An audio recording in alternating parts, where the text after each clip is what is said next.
آپ علیہ الصلوۃ والسلام نے بتایا جو بندہ گھر سے نکلتا ہے اور کہتا ہے بسم اللہ توکلت علی اللہ لا حول ولا قوۃ الا باللہ، یہ کہتا ہے تو ایک فرشتہ کہتا ہے بسم اللہ، تو جواب دیتا ہے ہدیت، باہر نکلا ہے نا، تیری رہنمائی ہو گئی۔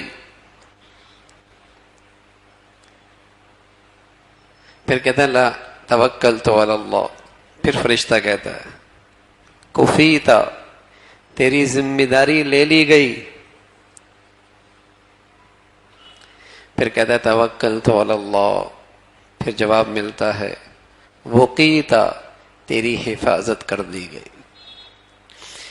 جب شیطان یہ سنتا ہے تو اپنے کرندوں سے کہتا ہے ارجعو، لوٹو میاں لوٹو، اس شخص کا تم کیا بگاڑ سکتے ہو جس کی ہدایت بھی ہو گئی، حفاظت بھی ہو گئی، ذمہ داری بھی لے لی گئی، تم نے اس کا کیا بگاڑنا ہے؟ اب تمہارا وار اس پہ نہیں چل سکتا۔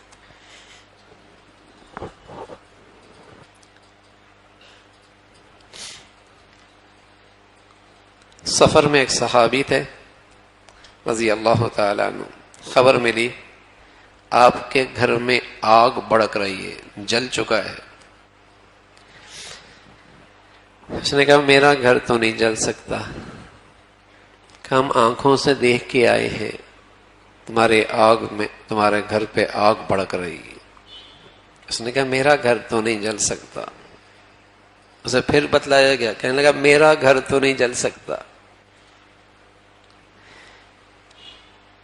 جب بستی واپس پہنچے دیکھا دائیں طرف کا گھر بھی جل گیا، بائیں طرف بھی گھر جل گیا، درمیان کا گھر محفوظ رہا۔ اس نے کہا ہاں مجھے یقین تھا کہ ایسا ہی ہونا تھا کہ میرا گھر کوئی نہیں جلنا تھا۔ کہا کیسے یقین تھا؟ کہا مجھے اللہ کے حبیب صلی اللہ علیہ وسلم نے بتلایا ہے کہ جو شخص گھر سے نکل کر یہ دعا کرتا ہے اللہ اس کی حفاظت کی ذمہ داری لے لیتا ہے۔